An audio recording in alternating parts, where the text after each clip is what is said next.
Welcome to another episode of Behind the Dreamers. I'm Jennifer Loading, and we are talking to the achievers, the creators, the magic makers, and the dreamers. These are our friends, these are your friends, and they are living the extraordinary. Well, I am so excited about my guest today. He is a local friend. I've known him for a little while. He's got such an incredible story. He has had a remarkable marketing career spanning over 30 years, during which he's held pivotal roles in prominent corporations like Nokia and Dr. Pepper, ascending from SVP of marketing all the way to US brand manager. However, I think what makes him truly remarkable is what he's going to talk about today, because he has taken what has been a dire situation and turned that around with being diagnosed with cancer. So he's going to be talking about that today. But before I get him on here, I want to do a quick shout out to my sponsors. So today's episode is brought to you by Walt Mills Photography. If you are a creator needing post-production, consultation, or promotion, Walt is your guy. Whether short films, YouTube films, photography work, or a new headshot, he can help you find a solution to match your needs. To learn more about Walt and his work, you're going to want to go to photosbywalt.com. All right, Paul, so excited to chat with you today. So Paul Studebaker, he is the dedicated owner of a small marketing agency. He's had a multifaceted journey. I was looking at all the things you've done. He's been a board member. He's been a media spokesman. He was a stadium announcer for a girls' soccer team. I'm assuming this was for a daughter or something. He's also been the president of a middle school booster club. And so what's great about all of this is he's been able to hone his leadership skills, which I'm sure have proven very invaluable with everything that's been going on. So in the face of a recent terminal cancer diagnosis, he's exhibited unparalleled resilience and unwavering determination. Instead of succumbing to despair, he's embraced life fully and become a beacon of inspiration for those of us that know him. So Paul, welcome to the show. We're so excited to have you here today. Well, Jennifer, thank you for having me. To be honest with you, I'd never want to be here on your show to talk about this. It's not my first preference, but now that things have happened, it is absolutely my goal and my give back. I love it. I know nobody ever wants to be in that position, right? But I think you've been truly remarkable, because, and we talked about this off camera, that, when you have a situation like this, I haven't been in it, but obviously other people have. And when you're able to take a situation and turn it around and become an inspiration to others, it becomes kind of a purpose and a passion for some people. And I think it's great that you're able to take that situation and move it into a place where you can help other people with other parts of their lives. So I want to talk about this a little bit. Tell us a little bit about what's going on with you, so our audience kind of knows, because I've talked to you, obviously, but sure. Other people. Well, let me give you a background. So very healthy lifestyle. I mean, it's how I've lived my life. So I've always exercised 5 or 6 days a week. And I say always, I mean, that's kind of ever since. So I eat healthy, all that stuff. And about, we'll say 14 months ago, I caught COVID for the first time. And I had been, to each their own, but I had been vaccinated and boosted and all that stuff. And so once I got it, I thought, big deal, no big deal at all. I'll bounce back in a couple of days. And hit me a little bit harder than I thought that it would. And but within 3 or 4 days, it went away, and I was negative. But I felt like I had some stuff in my chest still after that, some lingering, phlegm or maybe some kind of pneumonia or something. I could feel for the first time something there. And so I talked to my doctor and just said, hey, I think I may be one of those COVID long haulers. I may have just some issues going on, and I'd like to see if we can get that cleared out. And no big deal. She was not concerned about it, and she put me on some breathing treatments. I'd come in once a week, and they put me on some IV to try and clear it out, and et cetera, et cetera. And I did that for about a month, once a week. And then after about the 3rd to 4th week, I just said, hey, I'm not so sure that this is working all that great. I really appreciate it, but it feels like it's getting a little tighter. Maybe I should get a scan in my chest. And at that point, she just said, well, let's go ahead and finish this out. And then if it still feels that way in a couple of weeks, we'll give you a scan. So that's first thing I want to say is be your own advocate, right? I could feel that there was something. Now, I no way did I think it is what I have now. I just Right. had some kind of COVID issue, right? So, so then that time period went away. It went on, and I said, okay, I definitely need a scan. So they gave me a scan, and at that point, they just said, well, there may be more to it than we think. You've got a lump in one of your lung nodes. Excuse me, one of your lungs, and we need to bring you back in here tomorrow and do a more thorough CT scan. Well, they did. And about that point, the guy that was a technician, although he's not supposed to, he walked out and he said, well, how'd you know? And again, I didn't know anything, right? I'm Right. thinking I had COVID. I said, well, I don't know. I just felt like I had some phlegm in here, maybe walking pneumonia or pneumonia. I've been doing my little Google searches, but I just have stuff going on. He said, yeah, you do. He said, you got a lot going on, and wish me well. And when I talked to my doctor, she just said, well, there's a chance that it could be cancer. I'm sure it's not. I'm sure it's just COVID related. But I want to send you over to a thoracic surgeon who's then going to do a biopsy, and he'll talk to you about that. And then we'll just make sure that it's not cancer. And then we'll figure out how to clear it out at that point. Well, that was right about a year ago. We'll say 14 months ago. And no, that's not true. Excuse me. That was right at a year ago. And it was September 22nd, 2022. It's a day I'll Oh, never forget, right? You yeah. just don't forget that stuff. Right. So I'm thinking it's COVID. I go in to see this guy. He shows up. My family knew I was coming in, and they just said, let us know afterwards.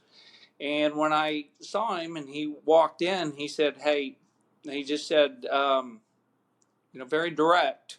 And I appreciate that. Some do, some don't. But I needed to know what was going on. He just said, well, get COVID out of your mind. You don't have COVID. You have lung cancer.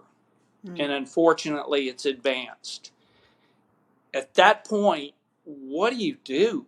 Right? I mean, you just sit there, you're a deer in a headlight. And I said, well, I can't have lung cancer. I don't smoke. And he said, doesn't matter. About 50% of lung cancer patients don't smoke. And he Wow. said, just understand you have lung cancer. We hadn't done the biopsy, so I can't confirm that 100%. But I've looked at all the bios and all the markers and just know where you are, and you've got a battle ahead of you. At that point, I'm white. Yeah. I didn't go in there with anybody. I walked out like anybody else. I started crying. It's a little tough for me to say stuff, Sure. but I started crying, and I knew I couldn't call my family members or my kids. So, I just decided when I was walking to my car, I don't know what to do. So I just went driving around. I couldn't talk to anybody. I couldn't text. I knew I owed them a phone call. And thank God for Sonic drive-ins, right? I'm an old Dr. Pepper guy, and I love my Dr. Pepper with cherry and lime. So I drove to my nearest Sonic, ordered that Route 44, and I just sat there.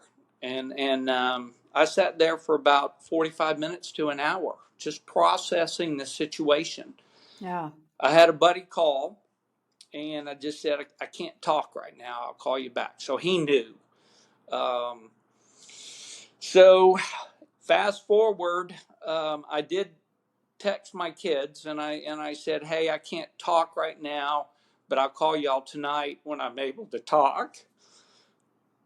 So they knew, and it was the toughest day of my life, that I'll ever have, really, that anybody would ever have. Sure. And so that afternoon, I just did some serious thinking and processing and talked to some people and finally, I just I called my kids that night, each one. Or I have two kids. I called my son and talked to him, then called my daughter, talked to her, and then I called my other family members, and I had always laughed, right? And they were saying previously before I went in, I said, I don't think I have cancer.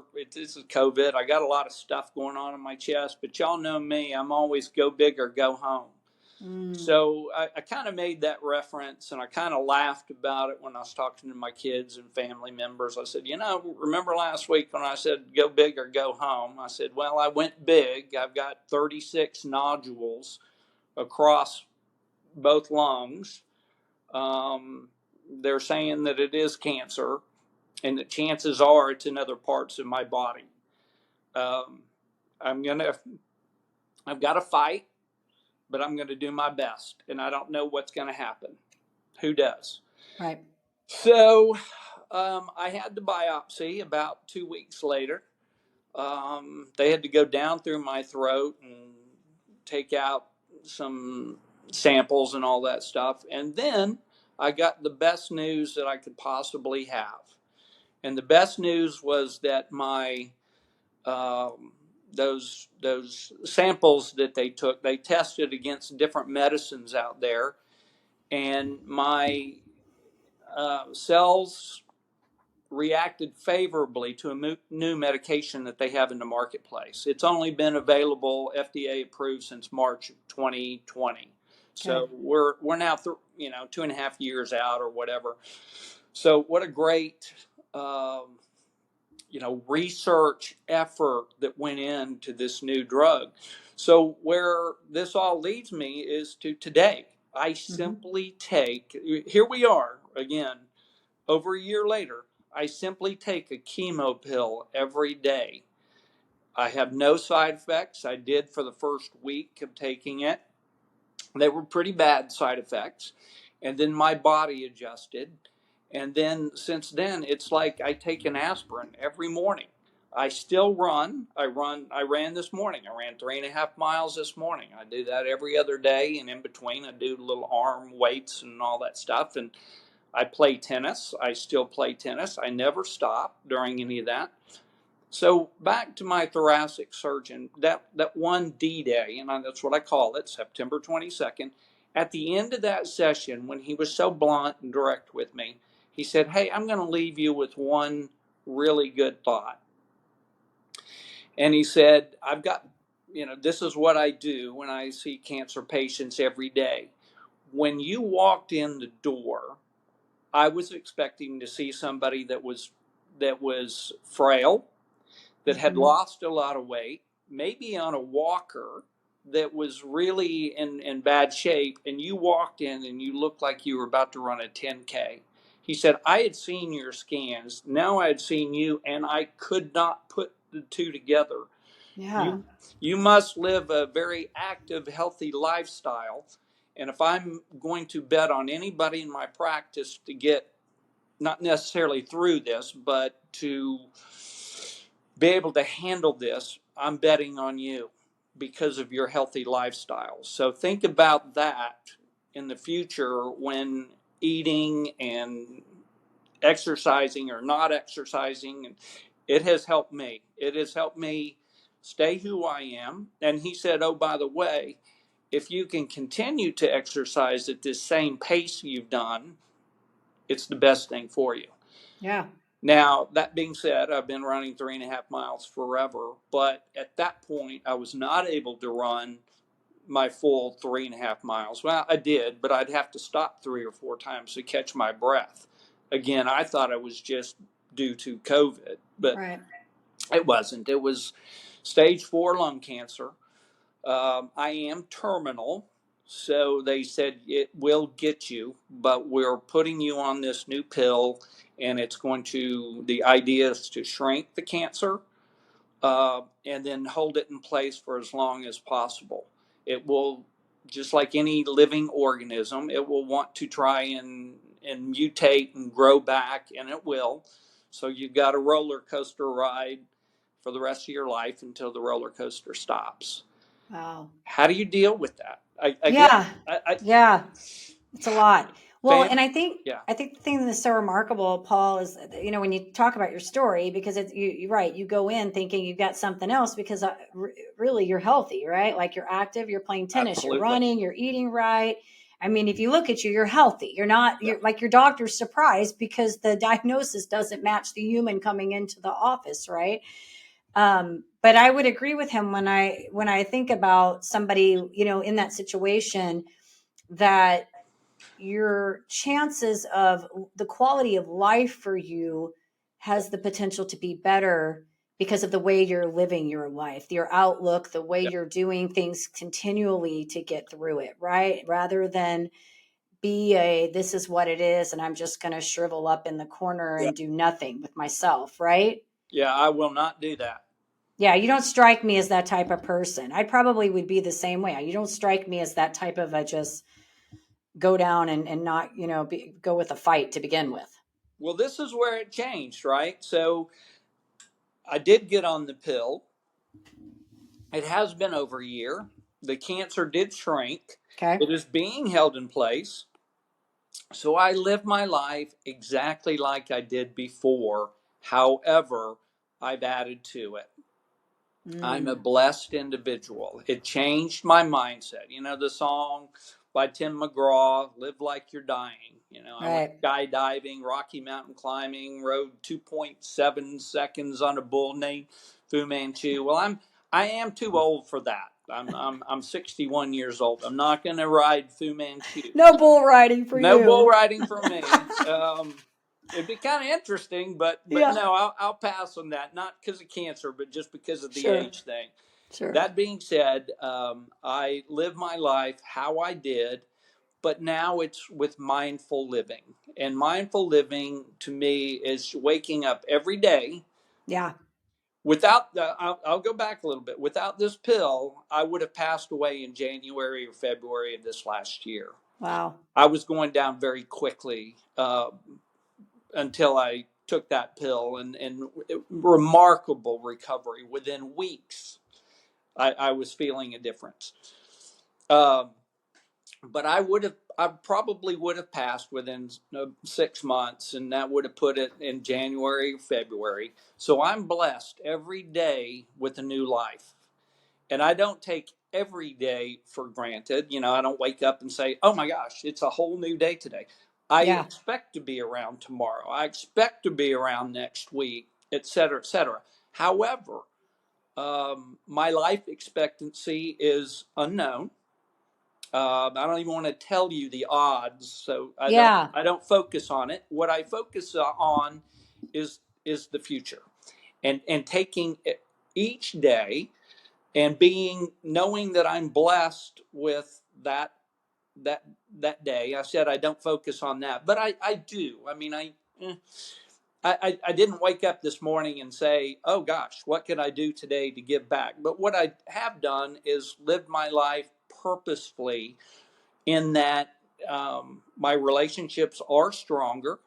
I mean, this is, you really have to look back at things. Family, friends mean and memories mean everything to me. Um, I again, I can't look at the future and Right. say I'm going to do this or do that. And so part of my mindful living was what is my purpose, right? I haven't accomplished everything that I wanted to accomplish in business or any of that, and I won't. So I had to change. I couldn't go corporate anymore because I have to go every month and get go to the oncologist and check my vitals. I have to get scans every 3 months. I need the ultimate flexibility. So part of my new living is I decided to go ahead and start my own little company, little marketing agency, so I could have that flexibility and do what I want. And so now I can be on this podcast, and that's part of my mindful living is as to what is my purpose, what has been my purpose, what Sure. do I want to do, and part of that is just talk and let people know that there's adversity out there. You got to play the hand that you're dealt, and play it the best that you can. Um, and so part of what I wanted to do is just give back and be able to talk and tell you and your audience, you know what, it's okay. I have I'm terminal C is what I call it. I say C because it's cancer. So I'm terminal C. Um, but I'm here and I'm making furthering my relationships, and now I'm talking to this great audience about, it's no why me. So my answer is why not me, right? I'm older. I'm Yeah. 61 years old. I was diagnosed at the age of 60. So I don't sit around and dwell on that. I dwell on what can I do now to make whatever time I have as great as possible. I've traveled. Right. I've been to Mexico twice. I went to Hawaii. I went to London. I went last weekend. It doesn't sound like exactly an exotic destination, but I went to the Panhandle of Texas with my kids because that's where I'm originally from, and I wanted them to see where I was born and initially raised before I moved to Dallas and lived here forever. So we had a great time. We went up there and we saw the free range bison at Caprock Canyon State Park. We went and rode horseback at Paladero Canyon, and we just did all the great stuff. It's awesome. So making memories and making an impression, and if I can do that with my kids, that's first and foremost, right? Yeah. Yeah. I think, Paul, there's so many takeaways from this in listening to your story. I mean, it's kind of cliche when we talk about like being, having mindful living and embracing, the journey and the moment. But you're a prime example of why this is so important, right? Like I just got off a webinar with somebody and we were talking about, this whole kind of living in the moment and being mindful. And I told you that I, had spoken to a girl last week that was in a car accident, and then she set a world record after she came out Wow. of that by climbing these 7 mountains. And she talks about, I asked her, one of the questions was, were you always a high achiever? Because clearly, Yeah, to do that kind of a thing, you've that's got to be some kind of crazy. achiever. And she said to me, she's always sort of been this high achiever, but Okay. prior to her accident, she was doing things because she had a fear of not needing something. It was more, she was living in fear. If I Okay. don't do this right, and I've talked about this, that we Yeah. will do things to move away from pain, right? We will do things to prevent. She said that now she lives with a different purpose. It's about, like you, why not? Why can I not do this? And so then she Right. goes and climbs all these mountains and sets this world record.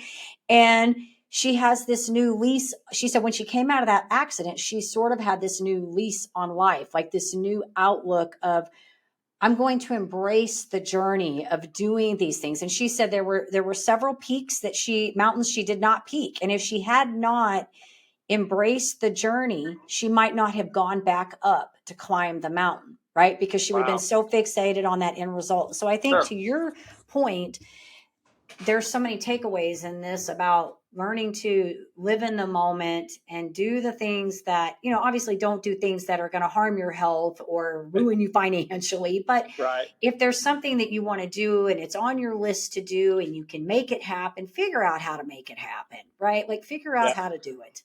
So part of that mindful living, that again, what I call mindful living, is just trying to say yes as much as possible now. In the past, it was always, well, I've got this and I've got that. Now I've kind of changed that mindset to where I'm going to say yes as much as possible unless something gets in the way. So if somebody asked me to go to, you know, the panhandle for the weekend or whatever, I'm going to say, yeah, I I'm think all let's do it. Let's go down there. I'm going to see fraternity brothers in a couple of weeks or so, and I just, because they said, hey, we're all getting together, you want to come down? And in the past it may have been, no, I can't make it because of XYZ, but now, yeah, I'm in. You're doing it. You're Count doing me it. in. You said a lot of really great things, Paul, and thank you for being, vulnerable and authentic in this because I know it's not easy to talk about, and I could tell by, you talking about the story. But I would love to know what do you feel like you've learned about yourself in all of this? Like, what do you feel like is the you found your person? Perseverance. Hmm, yeah, Perseverance. I mean, I literally, when he told me that day, and I just had to process it. I've heard this from somebody else. Then you say, okay, now what? right, And I had to just deal with it because it's not going to change. right. So how do you persevere through it? And I do have some. This kind of leads into your audience and handling any kind of adversity Mm-hmm, out there. mm-hmm, Mine happens to be a really bad one, right? right, But I've also gone through a divorce. That was very difficult.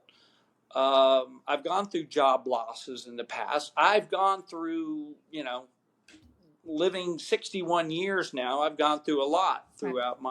throughout my life and my career. So I wrote down what I think would be 10 steps to handling adversity and perseverance to get through. And if Yeah, you don't yeah. mind, I Share them would with us. love to read Yeah, these to you. absolutely. The first one is exactly that. It's okay, now what? Process the situation. Whether you have to go drive to Sonic Drive In and have a Route 44 Dr. Pepper with cherry and lime, or whatever it is that puts you in a comfort zone to just say, oh shit, what do I do now? And how do I get past this? That's step one. You just have to process it. Step two is get your mind right and positive. I'm not the only one with terminal C out there. I'm not the only one that's had terminal C. Right. There's no why me. It's like, okay, in a weird way, why not me? I'm 60. I was 60 years old at that point. I've lived a great life. I've been happy. Okay, I'm good with it. I'm going to get my mind right. I'm going to get positive. Number two. Number three, develop a game plan or action. I then changed to what I considered mindful living. So I have to, how do I want to live my life for as long as I have going forward? The next one I've got on here is number four is just take the next step right towards that plan. It may be weight loss. It may be getting past a divorce or whatever. And I've always loved this phrase: a journey of 1,000 miles starts with the first step. Right. Don't look at the 1,000 miles. Take the first step, then take the next step. Go slow at it in overcoming some kind of hurdle. Um, the number five thing I've got on my list that I wrote down is reach out to family, friends, and a support group. Have a nuclear of people that you can talk to, that care about you, and whether you expand that or shrink it or whatever it is, have a group. It's so helpful to have that. Number six, have patience and have fun. Yeah, I've laughed throughout this. I talked about Sonic, and I've talked about Go Big or Go Home, or all those things. By the way, part of being stage 4 terminal cancer is it wasn't just in my lungs. It was also in my lymph nodes. It was in my upper stomach, and a couple of, they said that I had some cancer cells up in my brain. And I always laugh and I say, well, that explains a lot right there. So have fun, enjoy, not embrace it. You can't embrace Right. it, but embrace the situation and be able to try and move forward with it. Number seven is one we talked about earlier: eat right and exercise. Try and put yourself in a happy place. Number eight, understand that life is cyclical with ups and downs. I was down here, but over the last year, I was able to take one of my worst situations and I turned this into one of my best years ever. I mean, it's crazy. Yeah. Maybe next year is going to be better than this one. And who would have thought, right? Right. I shouldn't even be here, but it's been great. I'll say out they who knows, in another 2 years they may come up with another pill or something better, that gives me more hope than what I have right now. So you never know, but just life is ups and downs. Take it as is. Number 9, seek out the meaning of your life and your passion, which is what I'm doing. Right. I want to give back. That's what I can do and talk about this. And 10, related to that, is what I call, while we're here, make it count, right? I want to make my life worth something, and this helps. And certainly family relationships and all that, Right. but beyond that, what could I do for the greater good? Yeah. So Yeah. those are the 10 steps, I think, to handle any kind of adversity that I think any of your audience could take away. It's very good, Paul. It is good. And I've talked about a lot of those. I think it's great coming from somebody in your position, because I think we talk about all these things, right? And they sound cliche a lot of times, right? Until They do. the moment that you realize they're not cliche, there's truth They're in not. them, right? There's real truth in them. So thank you for sharing that. So, and now you're having the opportunity. When I chatted with you last, you're getting to speak now and go on podcasts and really share this message and kind of your passion. That's what I'm hearing, correct? That is correct. Awesome. Well, I'm excited that you're able to do that. And sometimes, Yeah. unfortunately, I feel like we have to have these things that allow us to really find our purpose and be able to use that situation and put it for the good of something. I'm sure you're going to inspire others. And, when people hear your story, they're going to be impacted by this. And I'm excited, not because of this, but to share this with our audience and let them hear this, because we talk about so many incredible stories on this podcast. And when we get stories like this, where somebody's having to deal with some real adversity and weather through it, I think it says a lot about the human condition and, and how we learn to persevere through these kinds of things. Yeah. So thank you for, being able and willing to do that with our audience as well. My pleasure. So let's say somebody wants to get in touch with you. Maybe they want to follow your journey. I know I've been watching you on Facebook and seeing all your travels and all the things that you're doing in your posts. And it's been fun to see you kind of go through all of that. And I got to catch up with you, a week or so ago, and had no idea where you were even at in that journey. I just knew I've been seeing you travel around all over. Like, Paul's living his best life, traveling everywhere. But there are some people that see me and they look like they've seen a ghost, because they knew on Facebook I was stage 4 and terminal, and yet then they see me and they can't even tell. And it's like, no. Life throws you great things sometimes, even in adversity, even in the face of horrible stuff. You certainly don't act and behave like you do. And I think that's what's keeping you going, is staying active and doing all the things that you're doing. And it's good that you were in that place beforehand, because it's not a new thing that you're having to pick up. It was already, it's not a stretch. Exactly. Yeah. But let's say our audience wants to get in touch with you. Maybe they want to follow you, reach out to you. Maybe somebody's in that place, or they know somebody and they want to reach out to you. Is there a place you would like us to send them? Oh, anybody can email me at pdstude, STUDE, at verizon.net, pdstude at verizon.net. And I also, again, have my marketing company, so they can go online to mosaltomarketing.com, especially if they have marketing needs. I don't want to give a shameless plug on here, but well, no, you are an entrepreneur still too. So I mean, we didn't get to talk about all that because your story is so profound. But yes, I mentioned that in the beginning because you are an entrepreneur, and it's no doubt that we talk about that adversity happens in business too. They're all connected, So if anybody needs, and I'm on Facebook, so under my name. Yep. Okay, and we'll like the car. We'll make sure, Paul, when this goes out, we'll make sure you're connected and everything. So yes, if they do need marketing services, and obviously we do want to send them there for that as well. So we didn't get to chat about all that as much today, but I'm That's all right. proud of you for, staying strong and doing what you've got to do. Because I know, like I said, I haven't been in that shoes, but I can only imagine that it is a tough journey. And I'm impressed with your ability to weather through and do the things that you're doing and continue to fight on. But I think, people that are in that space that do that, when you're faced with adversity, if you're a perseverer, you're probably going to carry perseverance through everything that you do, because that's just who you are and how you're built. You know Yeah. Well, you don't really have a choice. At exactly. least to me, I don't have a Right. choice. I mean, it's like, okay, what do I do now? Yeah. Yeah. Well, keep speaking, telling your story when you can. And like I said, I'm sure you're going to be an inspiration to those that get to hear this. So I do want to say to our audience, of course, reach out to Paul. If you want to get in touch with him, if you need marketing services, definitely go to his marketing page. We'll make sure all the links are on there for that. And of course, if you enjoy our show, please be sure you check us out over on Apple. Give us a rating over there. Hit that subscribe button on YouTube so we can keep sharing these inspiring stories with you. And as I always say, in order to live the extraordinary, you must start. Every start begins with a decision. You guys take care, be safe, be kind to one another, and we will see you next time.